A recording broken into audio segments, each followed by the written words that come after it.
Hi, everyone. Welcome back to the Author Entrepreneur Collective, the show where we explore how nonfiction authors turn their message into movement, build businesses around their expertise, and create lasting impact. I'm your host, Stacy Matson, author of Bucket List Living and founder of Bucket List Unlimited. Today, I'm joined by Dr. Aileen McCabe-Maucher, and she wrote a book called The 11-Minute Book, and she's going to tell us about that. Welcome, Aileen. Nice to have you. Stacy, it's great to be here. Thank you so much for having me on your awesome podcast. You're welcome. You want to share a little bit about you and your business and also, or what you do in your book? Yeah, absolutely. Well, I've been a social worker now for over 30 years. And for most of my career, I've spent working in nonprofits, working as a therapist and a counselor. I started off working in the Salvation Army. I've worked at the VA hospital. I've worked in child welfare. For the past 10 years or so, I focused primarily working full-time as a professor. And that's where my love of teaching students how to write and really transform their own professional and personal experiences into nonfiction books. That's where it really got activated, is working with students that have provided such fantastic care to clients and helping them get their broader message out into the world. That's amazing. I love that. How did your journey eventually lead you there from, nonprofits to writing books, helping people Yeah, write books? it's been a long and winding road, Stacy. I started working 100% online as a professor in 2016, and then also started seeing clients as opposed to in person online after the pandemic. So I feel like those two forces really has changed and shaped the way that I work with people. I also feel like I have a lot more bandwidth to be able to write myself because I work 100% online from home now.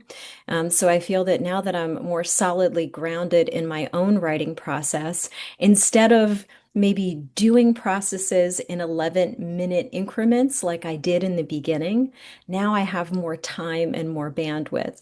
So that's not to say that, you can't write an entire book in 11-minute increments, but I found for me eventually you're going to have to take those into larger chunks of time. And I think that, over this past decade or so, really having the time and the space, to mentor students, to share my own process with writing and publishing books. I've my first book, got very lucky and very fortunate to publish The Inner Peace Diet that I wrote with my ex-husband with Penguin. And then I've published academic titles, with an academic press, and then I've self-published.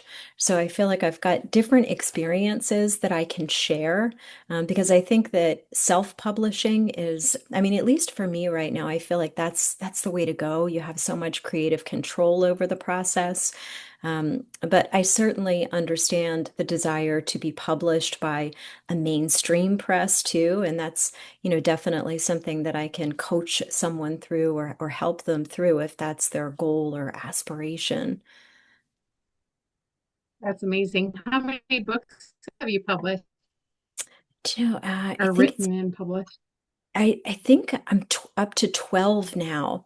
I've taken some of the ones that I've self-published off, and then I keep rewriting them, which I don't recommend. I don't recommend doing, but I like to be able to update them to keep them current, you know. But it's not necessarily something that I Right. would encourage someone else to do. But I like, the work that I have out there to be timely and relevant. Um, Yeah. I always thought I've always, in the past, since I published my book or whatever, I was like, wouldn't it be cool if we could have like a platform or whatever where you could update your book, like, in real time and then, people would like, I don't know how that would work, but it's just an idea, like, just, an ongoing, live book thing. I don't know. I love that, Stacey. That's a great, you're onto something there, like Um, a living document. Yeah. Yeah, I Yeah. don't know how that would look, but yeah, it's throwing it out there. So was there a defining moment where you realized writing itself could become part of someone else's healing journey? Yeah, I guess that's another fantastic question. I think there are so many moments, as I look back, my very first social work job in the 1900s, right? I worked with pregnant and parenting teenagers. So we did a lot of group work and would often start with sentence stems, with clients and their goals and their aspirations in terms of becoming a parent, things that they were fearful about. Um, Even if they wanted to parent their baby or give their baby up for adoption. And it gives me the chills thinking about some of those moments where people were able to make huge life decisions based on their own writing, and then being able to feel safe enough within a group to share that writing with other people. Um, I also think in terms of writing in a therapeutic sense, there's written exposure therapy, which is, done at the VA hospital. It's an evidence-based treatment for veterans who have experienced, combat-related post-traumatic stress disorder. And that's absolutely amazing being able to see like the healing journey that a veteran will go through. Typically, it's done, 5 consecutive days, having someone really focus on their traumatic experience for a half hour in the presence of a therapist, and then being able to unpack the trauma while they're in the room, as opposed to, writing in isolation. So someone is supported and has another person that cares, right there by their side with them. That's has really shown me just the power of writing and really being listened to during the writing process. I think that, in terms of traditional talk therapy, it can be very beneficial. But I can't tell you how many times, Stacey, as opposed to, just sitting down and listening with someone and watching their nonverbals and attending, I may have a different conceptualization about what's really bothering them.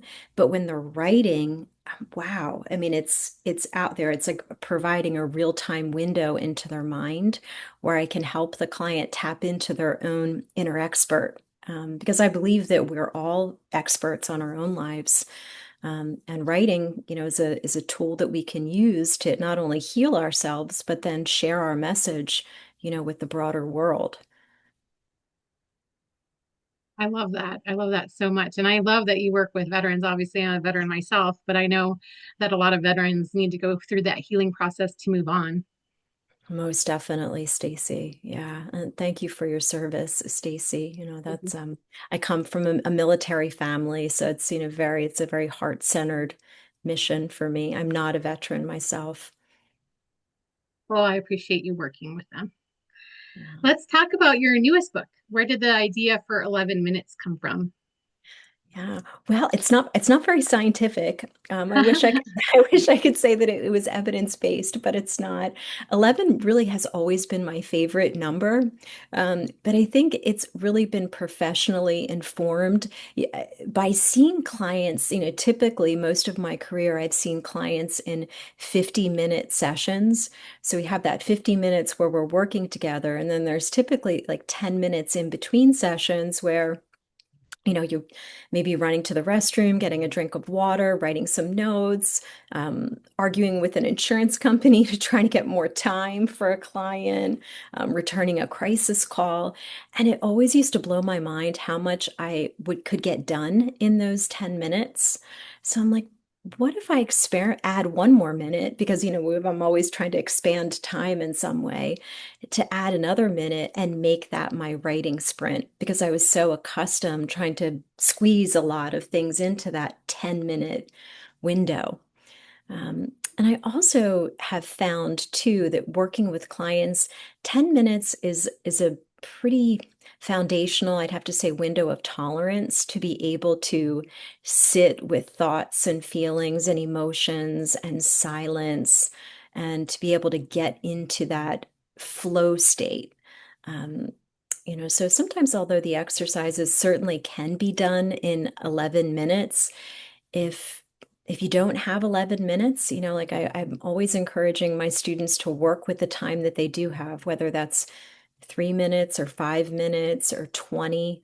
But I do find that 11 really is that sweet spot for being able to, you can find it, you can work it into a day, and you can actually walk away with something tangible, and hopefully experience a little bit of that flow state.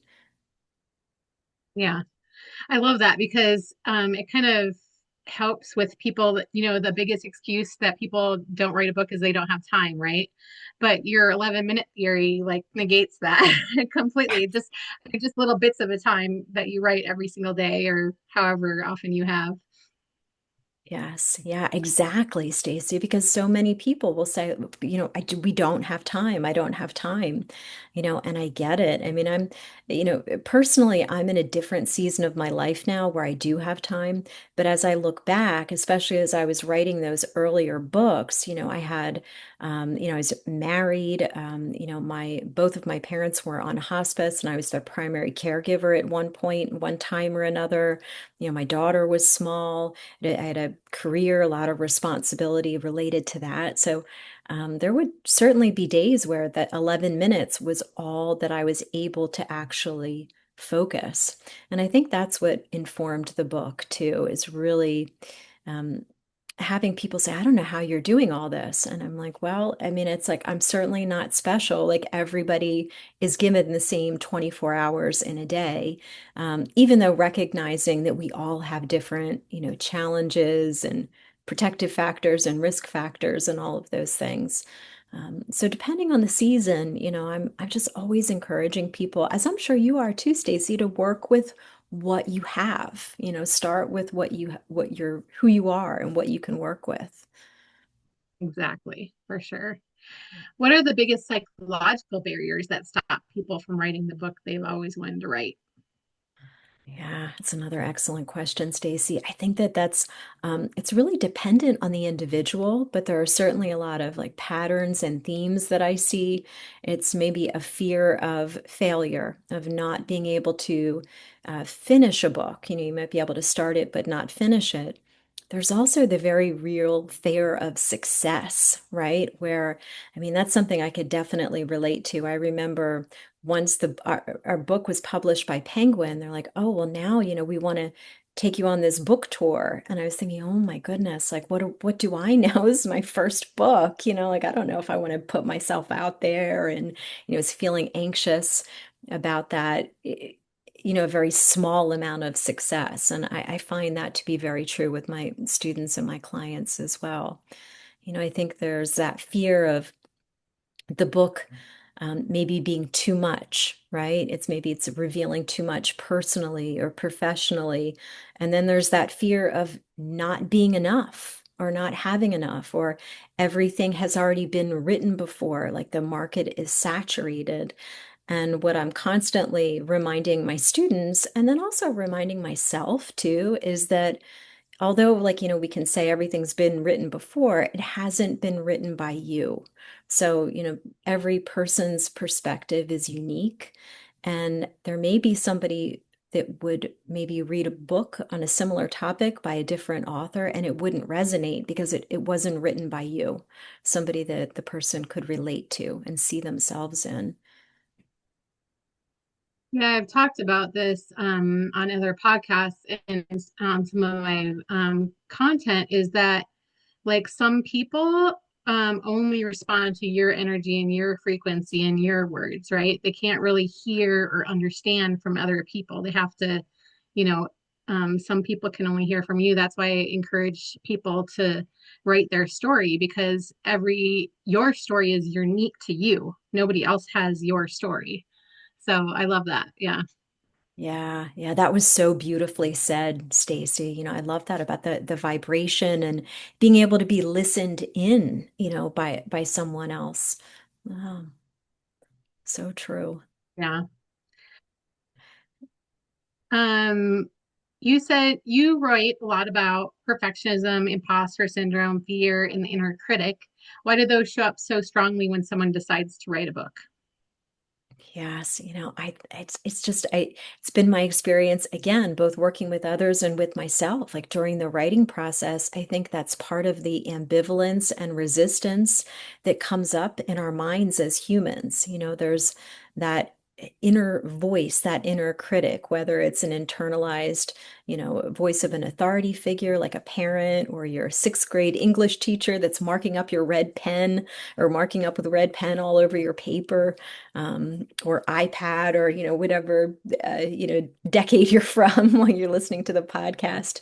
But I think that that's something that we all struggle with, at least in the beginning of those writing stages. Um, and sometimes maybe at the end too, right? I found that sometimes that perfectionism and that feeling like an imposter really blocks people in the beginning, but then during those final edits, it can resurface again, which is, a real need for support. Again, another call for support there. Yeah, it's funny because I wrote about this in my book too, but I also went through it is like fear of failure and fear of success and imposter syndrome. They all came, through when I was writing my book, especially like and sharing my stories, right? They're intimate things that, not everybody knows, and now it's out there in the world. So, it's pretty scary. Um, but but in the same token, like I think that everybody can overcome that. It just takes a lot of mindset work, and I had to go through a lot, after I published my book as well. And I'm sure you know about that as well, especially all the books that you published.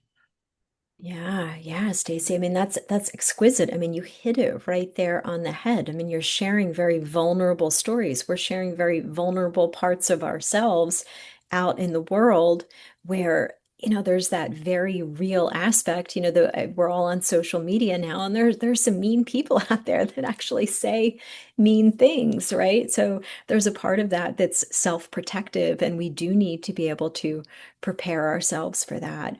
But then I always like to imagine like who are you not helping? Who's out there who may always be struggling because they haven't heard your wisdom in quite the way that you said it. But like as you said before, Stacey, I mean, we're all able to sort of hear things depending on the speaker and the listener in a different way.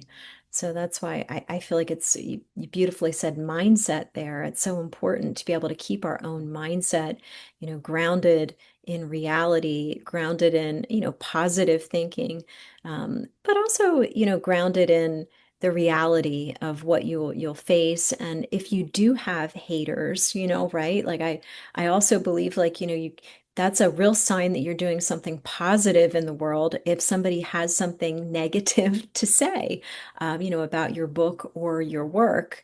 And it's either something maybe you could learn from. I've certainly had people point out spelling errors and those kinds of things, which I actually really appreciate if somebody points that out to me, because sometimes, especially with the self-publishing piece, I have so many different versions of it that I'm like, oh my goodness, depending, I really need to get very organized with that. But then there's also, the important other side of it too, is that, you're thinking about people that are successful, people that have maybe achieved what you're wanting to achieve. They're not going to waste their time saying negative things about your book. They're going to want to support you and help you.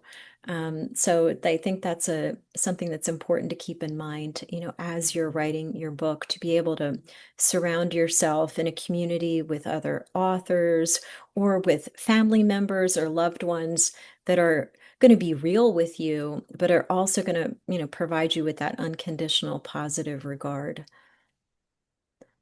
Yeah, I love that. And I mean, I've noticed even throughout my journey that I've had to, let go of people that were super negative, right? So I think that's a huge part of growth too, is like culling the herd kind of your friends if they're, or, followers or whatever, if they're super negative. I mean, nobody needs that in their life.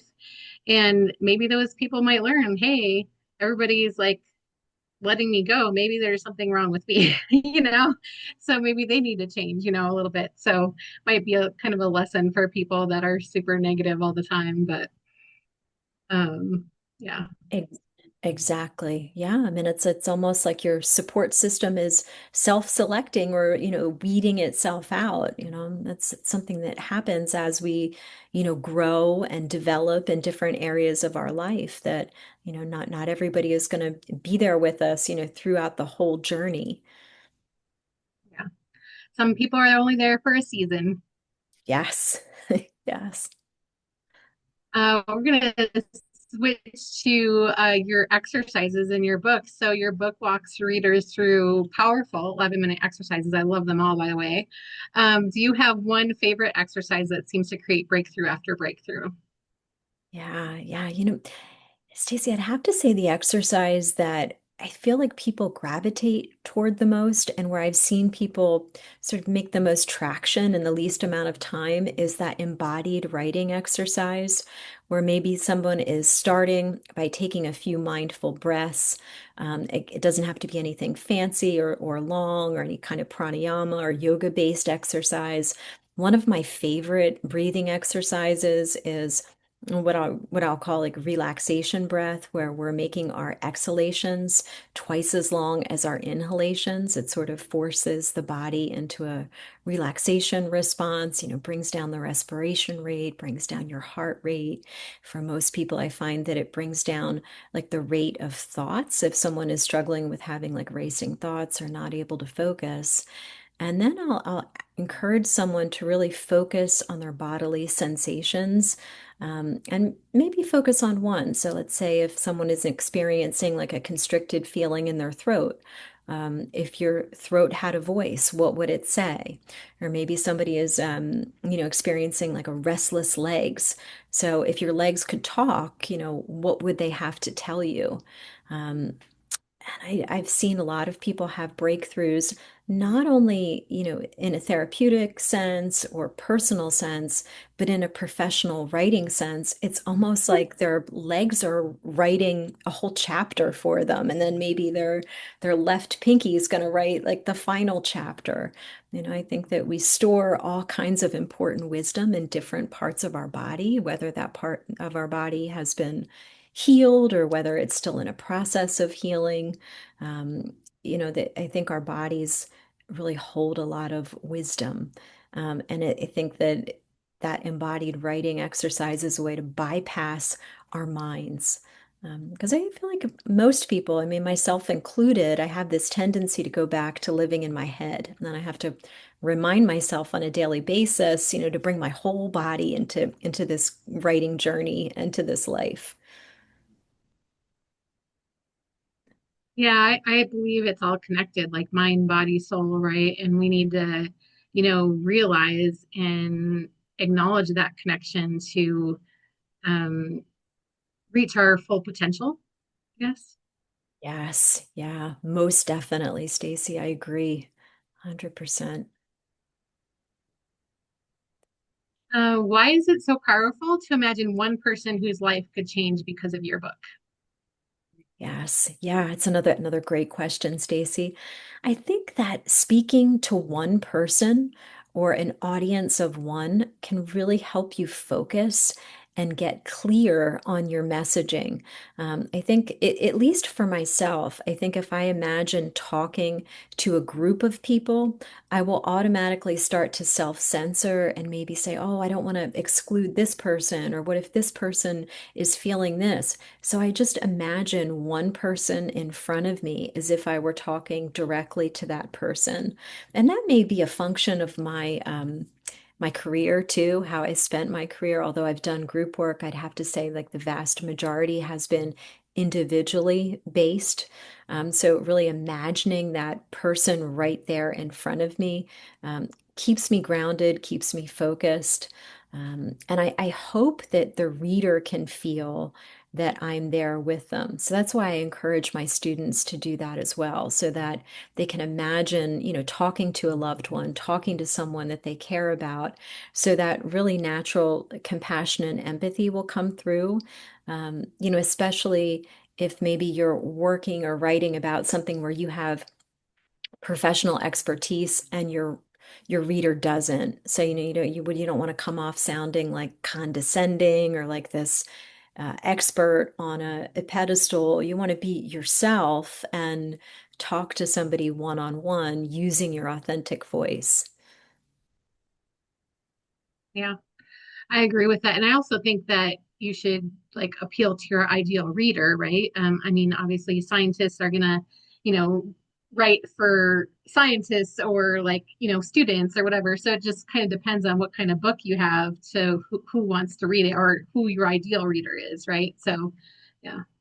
Yes. Yeah, exactly, Stacey. That's very wise. And I think that's also very important too, if you have a very sort of a niche specialty to really keep that one person in mind as opposed to trying to go broad, right? That way, you know your reader, what's going to resonate with them, maybe things that they've experienced in the past, fears that may naturally exist in their mind. Whereas if you're trying to reach a broad audience, I think it gets more diluted. Yeah, I agree. Let's see. So once someone finishes their manuscript, what opportunities do you believe open up beyond simply becoming a published author? Yeah, so it's another fabulous question.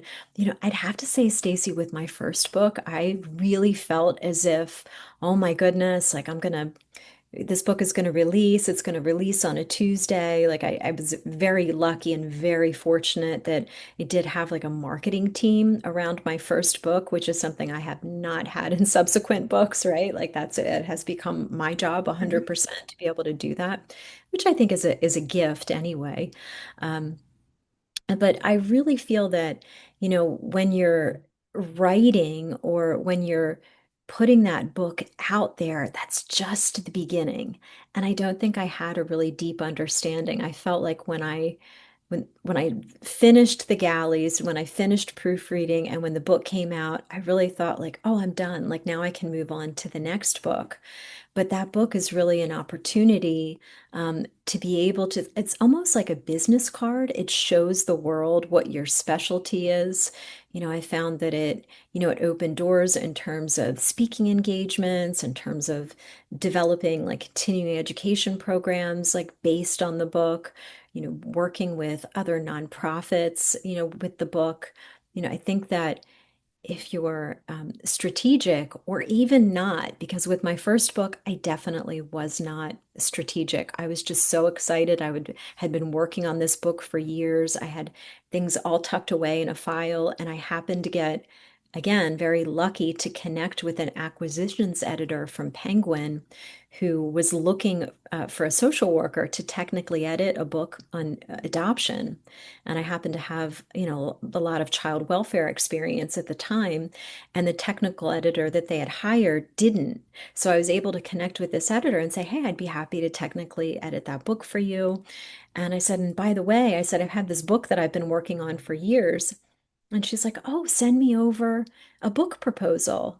And I was like, oh my goodness. I'm like, how do I transform this file of all different things, most of which was handwritten at the time, right, Mhm. into a book proposal. So I went to the library in Wilmington, Delaware, and took out a book, How to Write a Book Proposal, and was able to sort of distill everything that I had in this file into a book proposal. So I don't know. It's why I think it's so important to have a consistent writing practice and be prepared because we never know when an opportunity is going to present itself. And if you have, whether it's an electronic portfolio or like I did, pen and paper and in a file that you can present to someone, that you'll be able to seize that opportunity and, perhaps grow a whole business and a way to serve people around a book. And that was something I didn't, the lessons I learned along the way that I didn't understand from the beginning that I think is pretty much common knowledge now in the book industry, that it's important to keep in mind as you're writing the book that you can do so many different things after it's been published, to really help more people, Yeah, to grow your audience, to grow your business. yeah, that's funny because I mean I teach that too, right? Because I'm like, once I was just gonna write my book to get my story out there and use it kind of like a business card from my business or whatever. But I realized after I published that, then I got invited to speaking opportunities and volunteer opportunities with veterans and workshops and communities. And it's just amazing, like what opportunities will open up once your book is published because provide it like puts you on the pedestal as the authority for what you wrote, right? So people want to hear more about your perspective and your authority and your, thoughts and your content. So yeah, it's amazing what it can produce after you publish a book. Yes, yeah, most definitely. And it's such a great way to connect with people. I mean, I love your book, Bucket List Living, Stacy. That's I read it, I just reread it again over the weekend, and I just think it's such a fantastic way just to really be able to keep focused on your goals and keep focused on what's, important. And I'm not surprised at all the attention that you received around it and all of the invitations. It's like you a movement, like I don't know whether you did that intentionally, but it's like your book like it became a movement, you know? Yeah, it's funny. I mean, not that I want to talk about myself on this podcast, but it's just funny because I was like, I never realized what could happen right after I published the book. So yeah, it's amazing. Like well, I guess to put this out there to other authors, like it can open up a whole bunch of different opportunities that you never imagined. Yes, yeah, most definitely. Yeah, that's and it keeps going and growing too, in different ways. Sure. If someone listening has been saying, I'll write my book someday, what would you tell them? Yes, well, I mean, there's no time like the present, right? I mean, I know that that's someday is just it's not a day on the calendar. So, if somebody was really struggling with it, at first I'd want to really assess, what kind of season are they in their life? Again, are they, really busy? Are they experiencing time poverty? Those kinds of things. But I would encourage somebody to get started today. Even if it's only 5 minutes, even if you're literally, writing on a napkin a couple of different title ideas and make a commitment to do that every day, whether it's 11 minutes or 5 minutes, or just simply, if you don't have time to write, taking the time to read what you wrote the day before so your book stays top of mind. Yeah, I agree. I don't know about you, but I would make myself a goal to write 10,000 words or no, 1,000 words per day. And then just do that every day until my rough draft was done, right? So no editing at all until after it's done, which is hard, right? Because you're like, but yeah. But I love your 11-minute ideas. I never thought about that before I read your book, but I love them. Yeah. Yeah, thank you. I love your idea too, Stacy, about that word count and then holding yourself accountable to it, right? Then you can actually see the process. And I think that you can put yourself on a path to, a really finished project in a very like a quantifiable amount of time. So I think that's a beautiful process too. So what advice would you give someone who's stuck in what they call the messy middle? Yes. Oh gosh, the messy middle. I think that's something that we're all going to face it in some way, shape, or form. I think it's important first to recognize like what the messy middle looks like. I think it can be different for all of us. For some of us, it may feel like we're just not excited about the work anymore. We almost have to force ourselves to, write in those 11-minute increments or write a certain amount of words each day. Maybe we can feel burnout. I know for me, sometimes it looks like getting attracted to other shiny objects, wanting to write a whole nother book or start getting book ideas and getting all excited about them instead of finishing the project that I'm working on currently. And I think it's a matter of being consistent and just really keeping yourself like with your boots on the ground and finishing the project that you have at hand. And not being a dictator with yourself, but just trying to gently hold yourself to task Um, I also think it's really important to have an accountability partner, even if that's, a friend, a partner, a writing group, someone that you can check in about your writing, maybe even somebody that would be willing to listen to you as you read out loud or will read your work out loud back to you. I feel like that's a whole nother way that we can, really hear and listen to our work. Are we really conveying the messages that we intend to convey? Or is it maybe is there a different way that we want to say it? Yeah. I had a coach, right? A publishing coach, and she told me that, um, like no matter how many books you have in you, like once you publish the one book, market it for a year and then start your next book, right? So like focus on one at a time, right? And then yeah, so I don't remember what I was going to say after that, but yeah, I think it's important to like focus on one thing at a time to just put more energy into that first. And because I'm the same way, I like to create whole lot of different things, and I have all these different ideas, but I'm like, I need to, focus on one thing at a time for sure. Yes. Yeah. Yeah. You're definitely not alone in that, Stacey. Like I said, I'm like that too. And I think that that speaks to your creativity, and that it, gives you a lot of reassurance that, when you're done with, not done, but when I love that advice that your writing coach gave to you, after you've invested that year, you're not going to run out of ideas. Because I feel like that's a fear that a lot of people have. Like, oh my gosh, I'm going to be like this, like a one-hit wonder. Like I'm never going to be able to think of anything again to write about. Um, and I'd love to hear how you manage that, Stacey, but I will sometimes because that it does really happen to me a lot in the messy middle where I all of a sudden will get all of these other ideas. So I will keep like in a running Google Drive different titles and a little bit of information about that. So I'm like, okay, it's still there. And then if it wants to develop or come to fruition in a book someday, it's not lost. And I'm still maintaining my focus on the book at hand, but I've taken a couple minutes just to jot that down.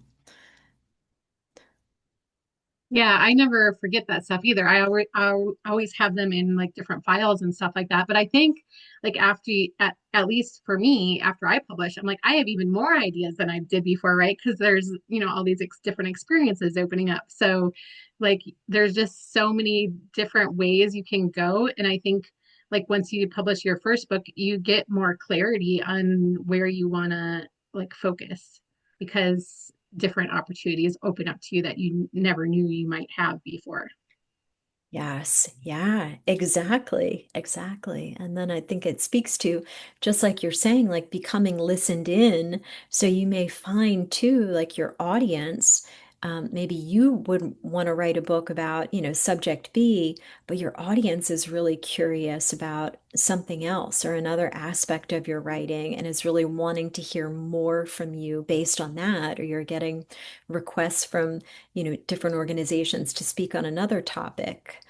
So it allows you to really serve your audience. Of course, it's important what we want to do, but I think it's also equally as important to really, serve our readers and, sort of give them more of what they want to hear about or what they're needing. Yeah, it's funny because especially for nonfiction writers, especially if you have a business, your readers and your followers are going to tell you what they want, right? So, um, I mean, it's just amazing, and you need to listen because that's when what they want is like, then that's your future like courses or content or speeches or whatever. Exactly. Yeah, exactly. It's there. It's just that it's there waiting for you. And we may have another idea in our mind, but as you're saying, it's our readers or our audience that's really maybe wanting to tap into our wisdom, on a certain particular topic. Exactly. So, what about your future? What are you most excited about right now? Yeah, well, I've got lots of things I'm excited about. I'd have to say professionally, my biggest focus right now is on the book start method.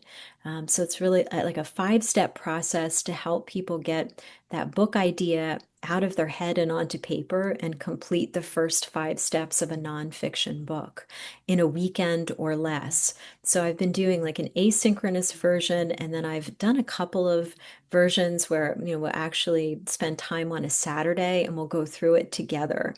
So it's that I feel like I feel a lot of excitement around that, helping other people take the ideas that they have and really fleshing them out and, giving birth to their book, making it something concrete that they can bring into the world. That's amazing. I think we're frozen for a minute here. Hold on. Oh, sure. Okay. What do you most let's see. So is that your next book or is that a coaching program? It's a coaching program. I think about developing it into a book because I've got all of sort of the content there for a book, but I would really need to change, how the presentation of it. Right. Well, I'm So, excited if it comes to another book. I would love to hear about it. yes, yeah. So if you could leave every aspiring author with one piece of advice, what would it be? Oh gosh, keep going. I mean, don't give up. I think that it's so important to uh, it- keep moving, keep your pen moving across the page, keep your fingers dancing across the keyboard, and also to connect with other writers. Although it's important to have that time as a writer, to spend time in solitude, I think it's equally as important to have support, and that doesn't necessarily have to be paid support, or a paid coach, although I think those things are highly valuable and important. Um, I think it's really important to connect with another person, and get comfortable with other people reading your work, providing you with feedback, um, and just to keep going and to take all feedback simply as information, not viewing it as failure or success, but just using it as more fuel for the fire, for your creative fire. Yeah, I love that. Yeah, I'll give you more ideas for sure. Yes. What does living an extraordinary life mean to you?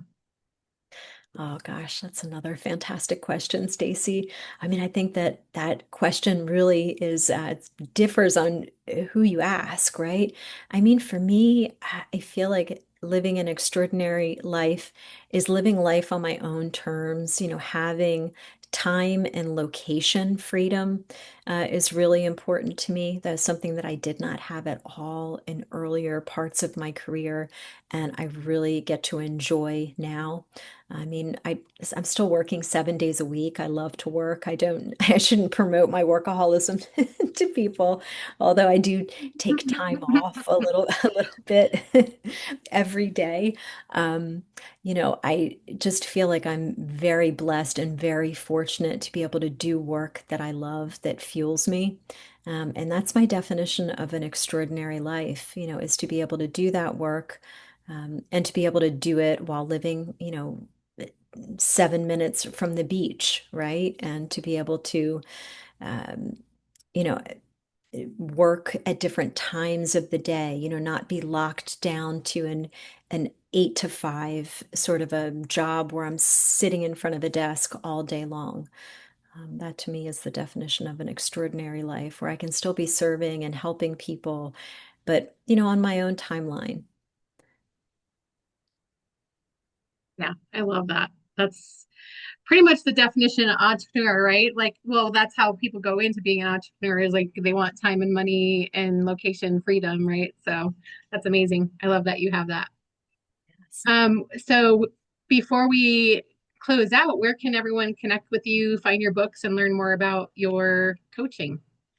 Oh yeah, thank you, Stacey. You can check out my website at www.theinnerpeacediet.com or www.eileenmccabe.com. So I've got lots Thank of you. Do you have anything else to share with? Oh, go ahead. Oh no, I've Do you got have lots anything of else fruit to share with the basket. audience? No, just thank you so much, Stacey. It's been an honor to be here with you and your audience today, and I really appreciate the time and just encourage your audience, to keep writing and to keep listening to all of your wisdom, in terms of promoting books and getting your work out there and standing strong in it, with all the things that are going on in the world. I mean, I just feel like we all need um, more grounded wisdom, more inspired truth, where and there's a lot of writers today that get frustrated about AI. But, AI can never tell the story that you can tell. It does not have your wisdom. Depending on where you are, in terms of using AI, I've been forced to use it for work. I don't particularly find that it's that, you know, great for creativity at all. But there is always a place for your story. And I think it's really important just to keep going and to recognize that if you feel called to write, that's something that you should be doing. Yeah, I love that. And I totally agree. And it's funny because I just did a video about AI before and this week actually. And I told everybody, I'm like, AI doesn't have your story, right? So, you know, it's not going to take over your life because unless you let it, obviously, but if you only have your story, you're an individual and you're the only person that can share your individual story. So, yeah. Thank you Yes. so much for being here today. I loved our interview and I'm so happy that we met. So for everyone listening, we will have links to Eileen's website and her book in the show notes. And if you've enjoyed today's conversation, be sure to like, subscribe, and share this episode with someone who's been saying someday about writing their book. And remember, your story has the power to change someone's life. Until next time, keep writing, keep building, and keep becoming the author entrepreneur you were created to be.